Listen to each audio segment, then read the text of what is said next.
This is the new Toyota GR Prius one-off race car.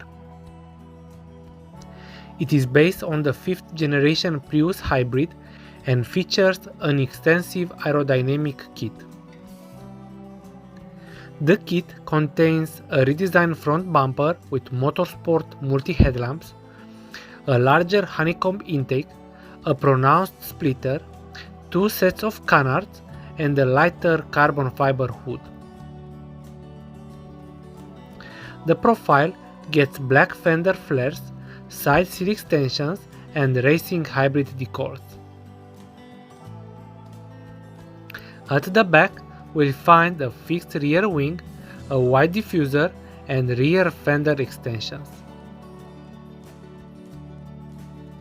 There is no information on the powertrain updates.